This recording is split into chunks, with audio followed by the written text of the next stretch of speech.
alamatus sa'adah ihda asyarata khisalat. Hadirin kaum muslimin jamaah salat maghrib yang sama-sama insyaallah dimuliakan Allah Subhanahu wa taala, segenap pengurus dan jamaah muslim Masjid At-Taqwa, mudah-mudahan kita berharap kepada Allah rangkaian ibadah kita di sore hari ini salat maghrib dengan berjamaah mudah-mudahan diterima di hadapan Allah Subhanahu wa taala dan bisa kita jadikan sebagai bekal untuk yaitu ialah menggapai kebahagiaan di dunia dan di akhirat. Karena salah satu tujuan mulia, tujuan dan cita-cita tertinggi sebagai umat manusia yaitu ialah ketika menjalani kehidupan yang sangat singkat ini terhormat di hadapan manusia lalu mulia di hadapan Allah. Itu cita-cita tertinggi seorang manusia. Dia terhormat di hadapan manusia, lalu ketika meninggal dunia arwahnya disejajarkan oleh Allah ma'asyafaratil kiramil barara, disejajarkan dengan orang-orang yang dimuliakan oleh Allah. Jangan sampai keberadaan kita hidup di dunia orang anggap nggak ada. Jangan sampai ketika hidup di dunia yang cuma sebentar ini kita masih ada, orang anggap nggak ada. Ini kan rugi. Kalau kata orang Sunda masih ngejegir, sama Paris. Orang-orang nggak ada orang anggap nggak ada. Itu rugi. Kalau dia ngomong, siapa yang ngomong? Siapa? Kasih aja ember. Waduh, rugi banget kita. Kita pengennya di hadapan manusia kita terhormat, lalu di hadapan Allah arwah kita ditempatkan di tempat maqam mahmudah. Amin ya rabbal alamin. Dan itu menjadi cita-cita kita. Maka diri yang berbahagia adalah alamat sa'adah ihda asyarata khisalat.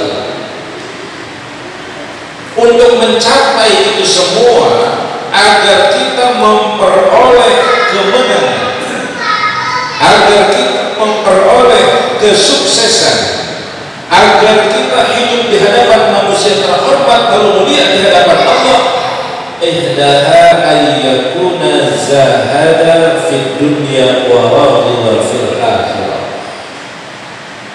Pertama, kita harus belajar yang namanya zuhud,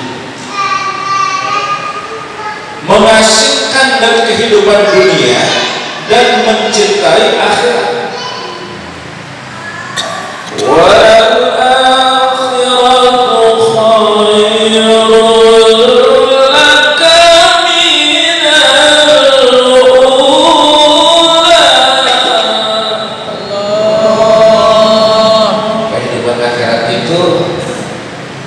Harus lebih diutamakan daripada kehidupan dunia.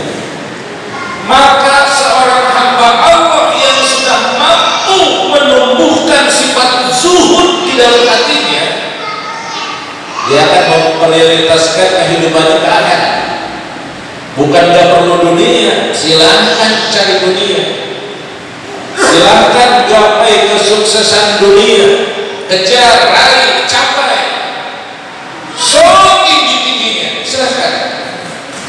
Tapi jangan dijadikan sebagai tujuan.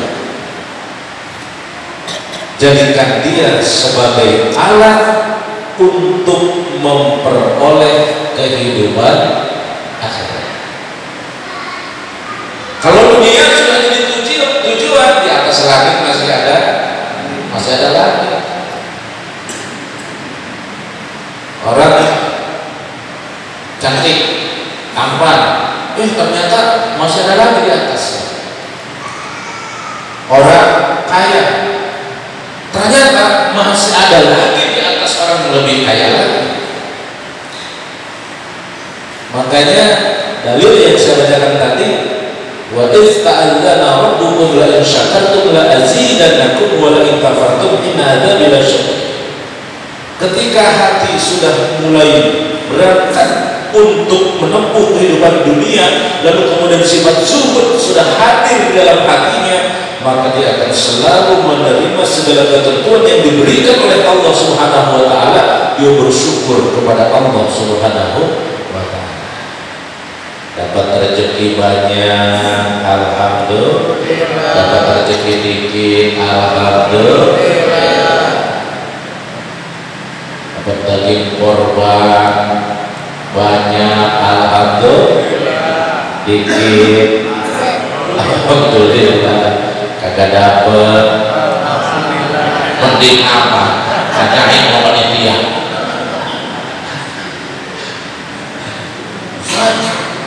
Saya ini belum ada kiriman ini.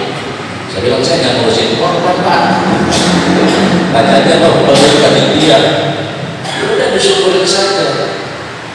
Mungkin kelewat atau juga belum rezeki. Jadi hadirkan sifat zuhud di sini. Nah, kalau orang sudah mampu melahirkan dan menumbuhkan sifat zuhud di dalam hatinya, maka dunia cukup sampai di sini, sampai di tangan doang, nggak sampai kemari nih. Kalau dunia sampai kemari nih ke hati, kalau kehilangan sakitnya tuh di sini. Sakitnya di mana? Di sini sakitnya. Syukurnya nggak ada, terus saja diuber-uber. Padahal kata Imam Al-Ghazali, dunia itu dhillun dha'il. Di dalam kitab Ihqul beliau katakan dunia itu kayak bayangan. Kalau kita jalan dia jalan, kalau kita diam dia diam. Itu bayangan, dunia itu kayak begitu. Kita jalan nih, kita jalan juga, kita diam, dia diam juga. Kadang-kadang bisnis udah segala tanah orang kita ukur-ukurin, pada belum rezeki kagak jebol juga. Kalian ngapain lagi ngopi depan rumah, lagi ngopi, asik kita ngopi sambil nunggu waktu duha, ya kan? Atau dapat telepon,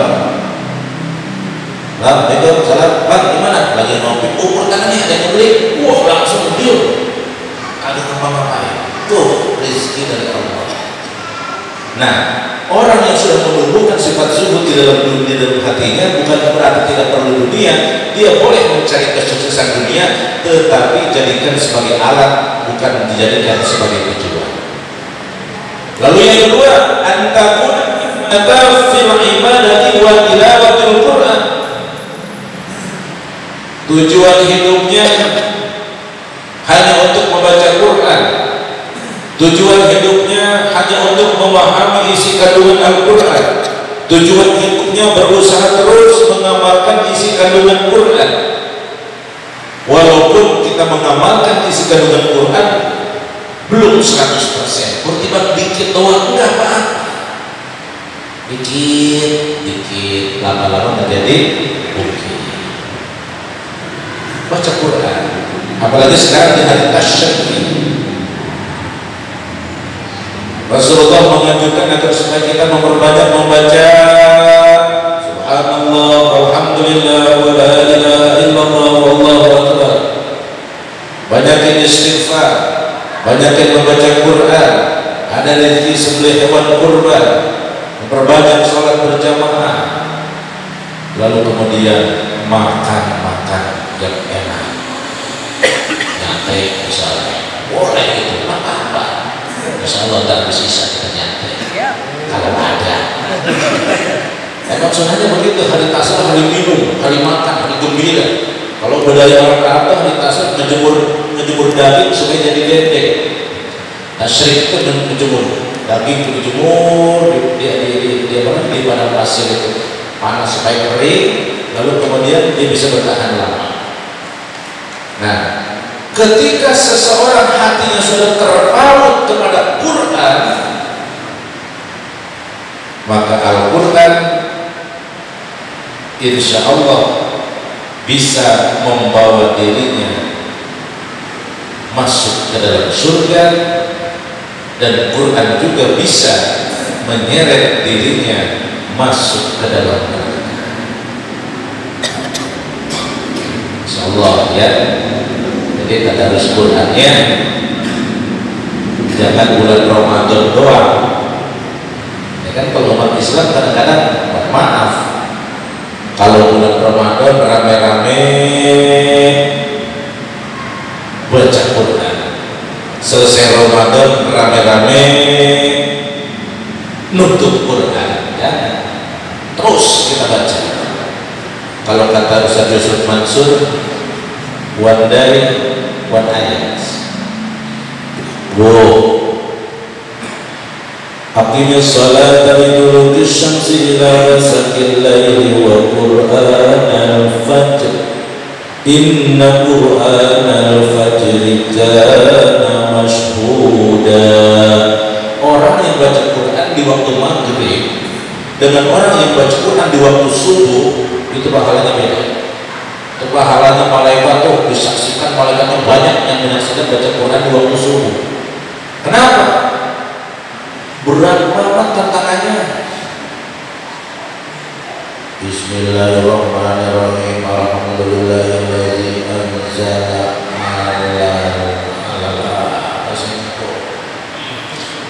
maaf lagi pindahin punya gambaran dikit. Berat mau baca Quran. Bener gak kira-kira? Termasuk saya yang ngomong ini. Kalau habis subuh itu kita mau tadarus Quran, ini mata merengketnya minta ampun. Begitu pulang ke rumah, ngantuknya hilang gak? Hilang. Maka kita bentar ngopi pula yang tadi sempat banget kemana itu. Makanya pahala membaca Quran di waktu subuh luar biasa. Gak usah banyak-banyak, seayat aja cukup. A'udzu billahi minasy syaithanir rajim. Bismillahirrahmanirrahim. Alif lam mim. Sadaqallahul azim. Alhamdulillah. Subuh besok ke Quran lagi, orang-orangnya di Solo ditandai, dilipat baca juga di Solo juga, dekat lemari supaya gampang naruhnya. A'udzubillahi minasyaitonir rajim. Bismillahirrahmanirrahim. Dzalikal kitabul la raiba fihi. Itu juga sambil makan. Hudal lil muttaqin. Sadaqallahul azim. Taruh dua ayat alhamdulillah. Kata temannya di belakang, maksudnya kata Rasulullah, terus Allah dapat pahala nggak? Dapat. Man qara'a harfan min kitabillahi ta'ala falahu bihi hasanah wal hasanatu bi asyri amsalha. La aqulu alif lam mim harfun walakin alifun harfun wa lamun harfun wa mimun harfun. Siapa orang yang baca satu kitab daripada kitab Allah Al-Quran, satu huruf diberikan satu kebaikan, setiap satu kebaikan dilipat menjadi 10 kebaikan. La aqulu alif lam mim harfun, Rasulullah tidak mengatakan alif lam mim satu huruf, walakin alifun harfun wa lamun harfun wa mimun harfun. Jadi kalau kita tadarus alif lam mim itu subuh-subuh kita udah memperoleh 30 kebaikan. Alhamdulillah. Ya alif lam mim doang. Yasin 20. Nah besoknya zalikal kitabul la raiba fihi hudal lil muttaqin. Wah banyak. Tapi dulu ngambil kalkulator hari kedua. 10. Waduh, lumayan. Alhamdulillah. Niatin buat siapa? Buat orang tua. Nyampe. Kalau nggak percaya tanya aja. Survei membuktikan orang yang ditiru Fatihah belum pernah ngasih kabar ke alam dunia, berarti ya. Ustaz, Saya baca Qurannya masih terbata-bata, gimana ini ya? Baca apa yang dibaca? Qul huwallahu ahad Allahu samad lam yalid wa lam yulad wa lam yakul lahu kufuwan ahad. Berapa huruf itu? Besok lagi qul lagi, besoknya lagi qul lagi. Hari ketiga malaikat gak usah ngeliat, udah apa qul juga pasti. Jadi ACC-nya sebulan gak qul semua. Boleh nggak? Boleh, silakan. Yang lidahnya kaku, yang tenggorokannya susah, nggak usah kecil hati. Al-mahiru bil Quran, siapa orang yang mahir baca Quran, siapa orang yang mahir mengamalkan isi kandungan Quran, siapa orang yang memahami tafsir Quran, ketika dia mati ma'asyafaratil kiramil barah, disejajarkan arwahnya dengan orang-orang yang mulia kepada Allah, para aulia Allah. Yang gak bisa baca, yang menahir, yang tenggorokannya susah, protes, Rasul bagaimana ini, saya baca Qurannya susah banget. Sirotol begitu. Ribet banget belajar Quran, susah, tenggorokannya susah, lidahnya susah. Kata Nabi, walladzi yaqra'ul Qur'an wa yatata'u fahuwa alaihi syaqullah ajran. Siapa orang yang lidahnya susah, tenggorokannya susah, ngeluarin hurufnya susah, tapi dia semangat membaca Quran dan terus belajar Quran, maka setiap satu huruf dilipat gandakan pahalanya dari yang mahir tadi. Kalau yang pertama kan 10 tuh.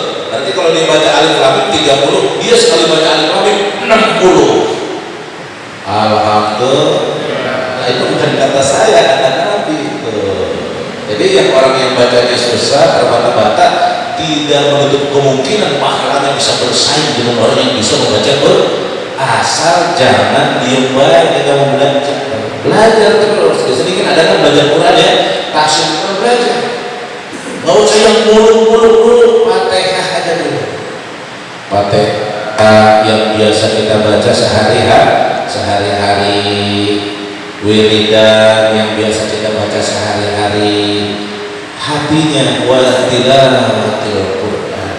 Hatinya selalu terpaut, tujuan hatinya adalah ibadah dan membaca Quran. Karena Al-Quran, iqra'ul Quran fa innahu ya'ti yaumal qiyamah syafi'an li ashabi. Orang yang baca Quran syukur-syukur hafal. Kalau hafal roman-romannya, kalau menghafal Quran ada berat. Kalau mau usia-usia kayak kita berat.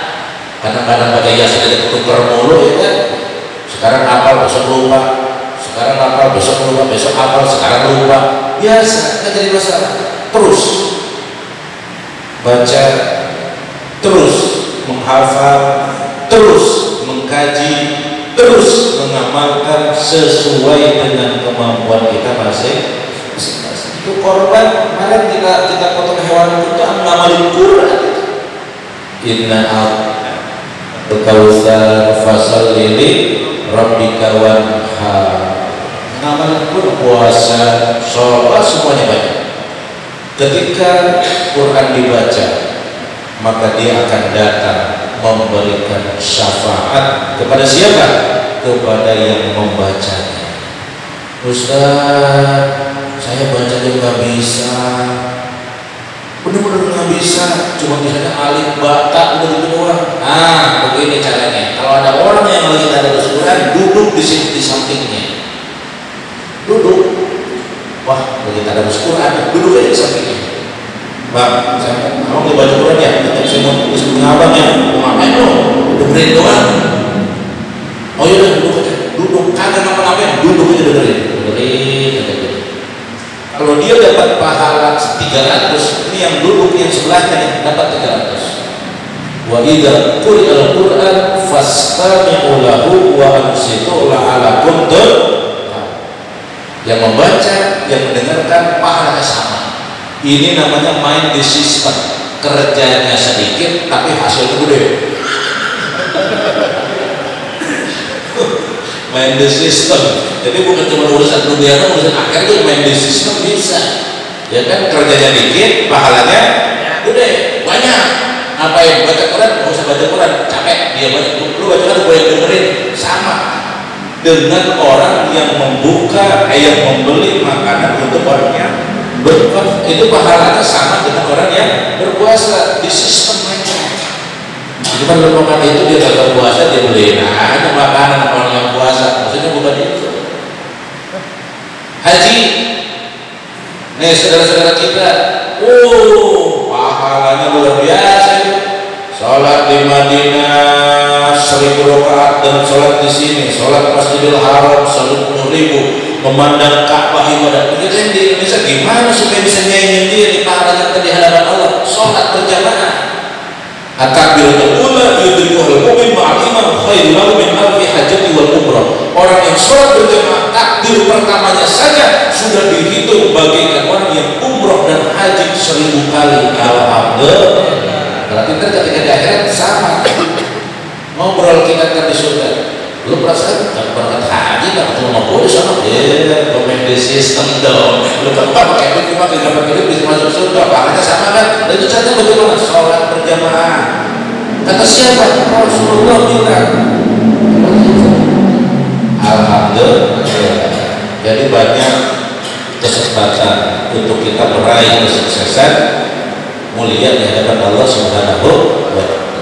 Ayyakuna qalilul qaul fi ma la yahtaja ilaihi. Nih, orang kalau pengen terhormat di hadapan manusia, lebih mulia di hadapan Allah, sedikit bicaranya mengenai hal-hal yang tidak diperlukan. Jadi kalau kagak perlu banget kagak ngomong. Ya kan kadang-kadang ada orang yang ngomong, kayak saya. Bapak-bapak kan dia cuma ngomong dari tadi. Nah kalau kita diam semua repot. Saya ceramah, saya mau diam aja.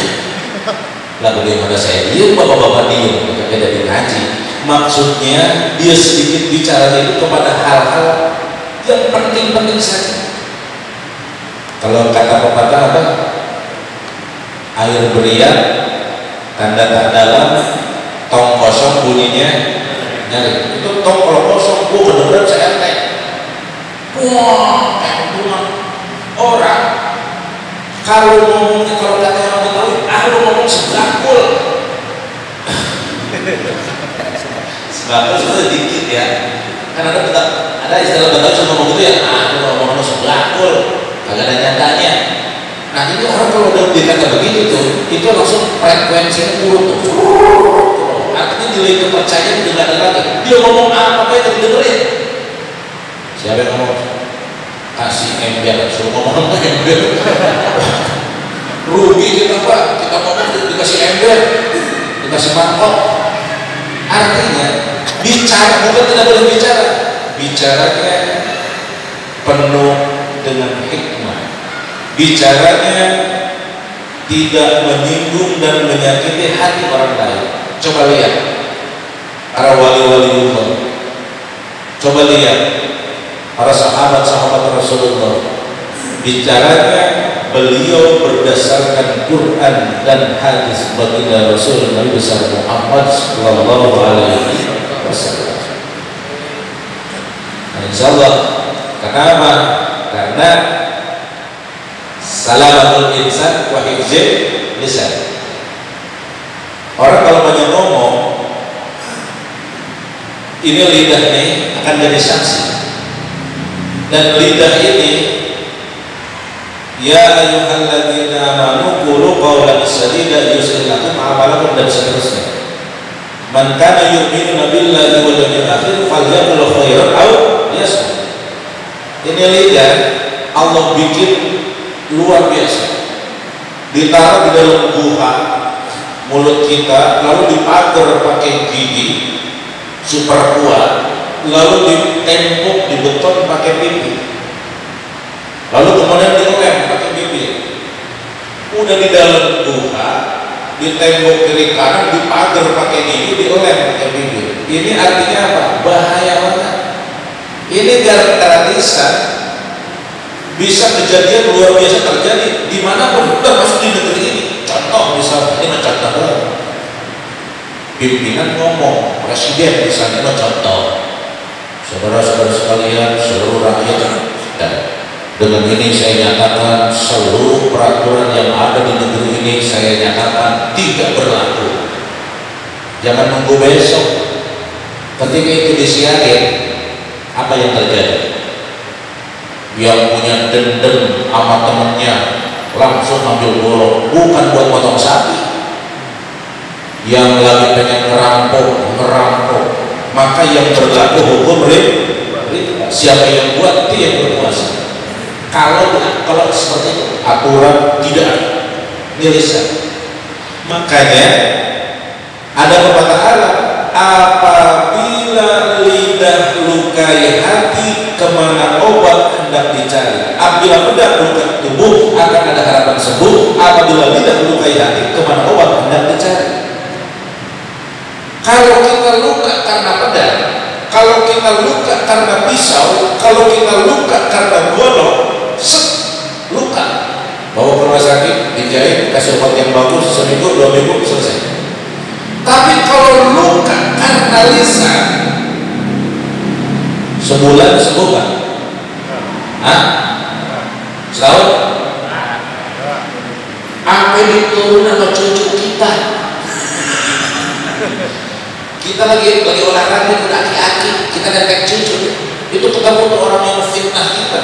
Jo, lihat kan saudara yang pakai topi kuning, yang mati itu, yang sono, oh itu, dia tahu macam itu dulu lagi muda bangkok, wah, diceritain sama cucunya, sampai ke 7 keturunan, masya Allah. Makanya kita berhati-hati dengan lidah ini, jangan sampai lidah ini membawa kita yaitu jalan mendapatkan akan murkanya Allah Subhanahu wa taala. Na'udzubillah min dzalik. Lalu kemudian selanjutnya ayyakuna muhafazatu ala shalawatil khamsi. Nah, ini biasa, alhamdulillah. Kita alhamdulillah, saya yakin-yakinnya yang duduk maghrib di masjid ini, insya Allah kalau sholat subuh, sholat asar, sholat maghrib, sholat isya nggak pernah ketinggalan. Amin ya rabbal. Hatinya benar-benar bukan hanya hati, tapi jiwa raganya memelihara, menjaga, jangan sampai sholat ini ketinggalan dalam keadaan apapun. Di rumah sakit udah selang semuanya pada masuk, masih sadar ada kewajiban sholat. Yang penting masih sadar.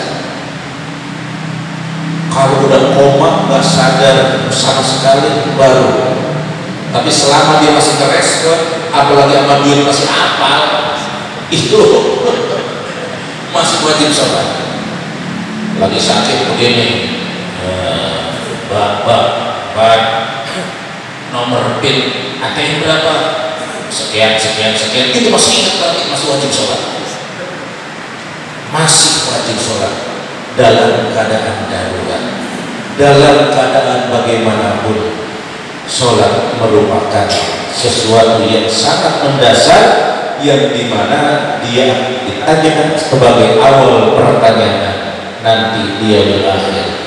Kalau sholat kita nilainya 100, maka insya Allah puasa, zakat, haji, duha, qiyamul lail, semuanya ikut semuanya. Tapi kalau pahala puasanya dilihat nilainya 20, wah ini berbahaya.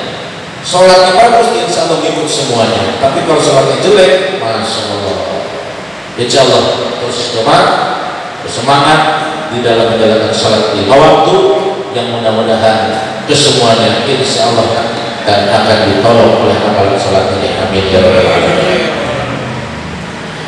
Ayyakuna wali'a fi makil al-kathara minal khamr wa syubhat. Nah, ini memelihara, dia sudah memelihara sesuatu yang sedikit dan yang banyak dari sesuatu yang haram dan subhat. Subhat yang haram jadi nggak mau, yang subhat perkara yang tengah-tengah, haram 50, subhat haram 50, halal 50, di tengah-tengah dia, belum ada keputusan, belum diteliti. Contoh, ada makanan subhatnya, diteliti dulu sama ahlinya. Kalau emang ini makanan haram, lalu ada keputusan dari Majelis Ulama Indonesia menyatakan bahwa makanan ini tidak boleh dimakan. Subhat tinggalin.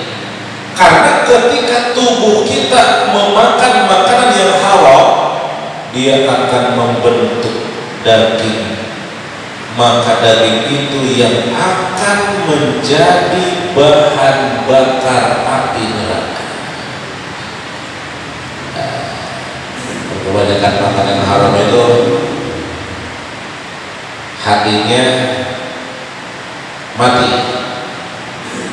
dibawa ibadah males, dibawa qiyamul lail males lagi, apalagi itu qiyamul lail, dibawa mendekatkan diri kepada Allah sulit.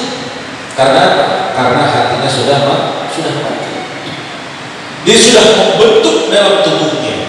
Maka kalau tidak buru-buru dia, ya ayyuhalladzina amanu tubu ilallahi taubatan nasuha, bertobat, memperbanyak istighfar, membersihkan diri, membersihkan harta, maka insya Allah akan diberikan keselamatan oleh Allah Subhanahu wa ta'ala. Antakunu sahabati ma'as salihin, supaya kita terhormat di hadapan, termulia di hadapan Allah.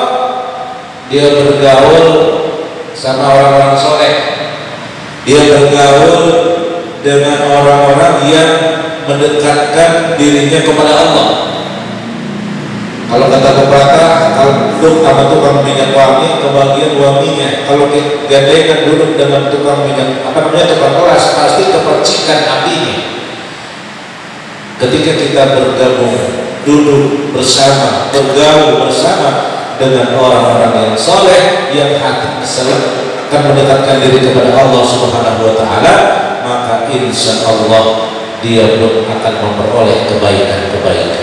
Karena nanti itu Pak, di akhirat itu kita biasa ngaji misalnya 100 orang, 99 masuk dalam surga. Lah yang satu orang ini nggak ada, kita nyariin tuh. Yang satu orang teman kita kemana ya?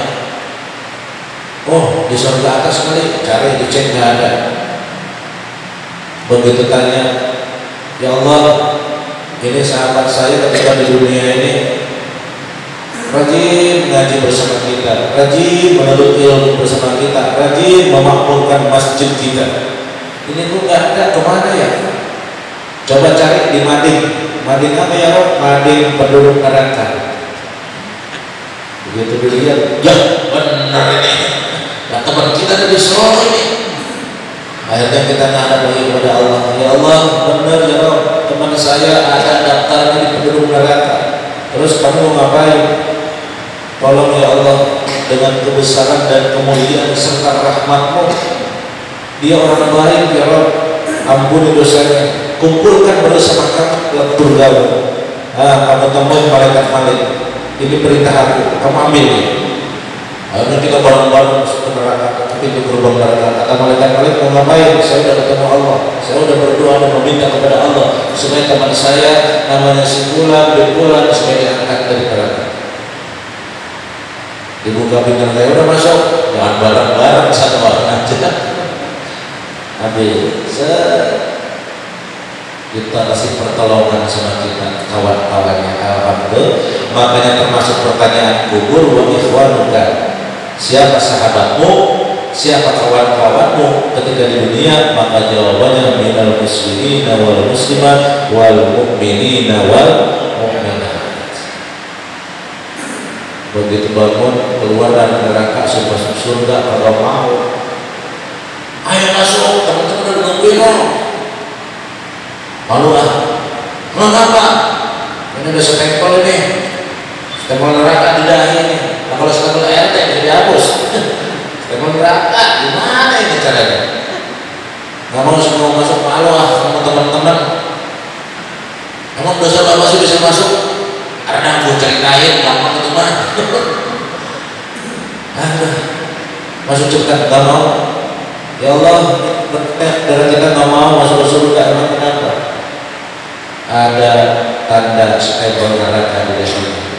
Kemudian mengutus akan Allah Subhanahu wa taala seekor burung, lalu kemudian dia menyelam dalam telaga Kautsar, lalu kemudian mengibas-ibaskan dia punya sayap, dan setiap tetesan air yang keluar dari sayapnya melewati dahinya, dan hilanglah tanda stempel neraka di dahinya.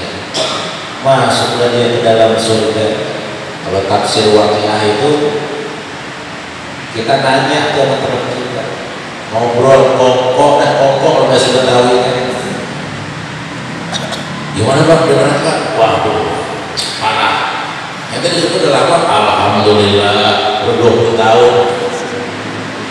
Aduh kacau. Oh gimana sih gara-garanya? Panjang.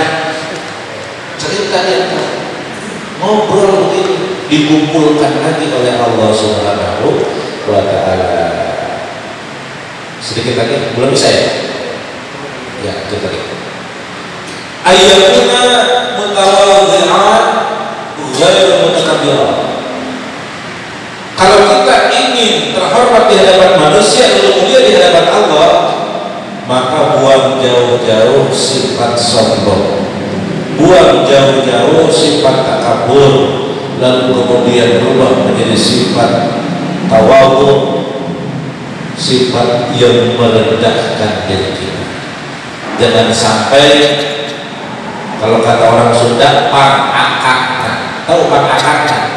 Ya begitu dah pokoknya. Ya pokoknya kalau kagak ada gua di masjid kagak bakalan jadi dah tuh gitu. Tuh yayasan kalau kagak ada saya ya kagak bakalan jadi. Tuh jalan siapa dulu yang buka saya, kalau nggak ada saya nggak bakalan jadi. Jangan. Karena itu belum tentu jadi pahala, bisa menjadi dosa. Karena tumbuh dalam hatinya sifat takabur, sifat kebohongan yang di dalam hadis Rasulullah SAW, tidak akan masuk surga seseorang di dalam hatinya mempunyai sifat-sifat takabur. Na'udzubillah min dzalik. Mudah-mudahan kita dipelihara oleh Allah Subhanahu wa taala dalam menjalankan kehidupan ini dari sifat-sifat yang tidak baik, lalu kemudian kita berubah menjadi sifat yang baik, terutama untuk diri saya pribadi serta para hadirin sekalian. Mudah-mudahan insyaallah di bulan Dzulhijjah, di hari tasyrik ini terus semangat dalam ibadah, dan semoga amaliyah kita baik yang wajib maupun yang sunnah diterima di hadapan Allah Subhanahu wa taala. Al-Fatihah. A'udzubillahi minasyaitonir rajim. Bismillahirrahmanirrahim. Alhamdulillahirabbil alamin arrahmanir rahim maliki yaumiddin. Iyyaka na'budu wa iyyaka nasta'in ihdinas siratal mustaqim. Shiratal ladzina an'amta 'alaihim ghairil maghdubi 'alaihim waladdallin. وفق يكرم بسم الله الرحمن الرحيم الحمد لله رب العالمين اللهم صل على محمد وعلى ال سيدنا محمد اللهم اجمع بيني وبين حاجاتنا كما جمعت بين اسمائك وجلالك وكرمك اهدنا الصراط المستقيم صراط الذين انعمت عليهم من النبيين والصديقين والشهداء والصالحين وحسن اولئك رفيقا ذلك الفضل من الله وكفى بالله عليما اللهم هذا دعاء الله وهذه حاجتنا فعليك الاجابه ربنا اتنا في الدنيا حسنه وفي الاخره حسنة وقنا عذاب النار وصلى الله على سيدنا ومولانا محمد صلى الله عليه وسلم والحمد لله رب العالمين. السلام عليكم ورحمة الله وبركاته.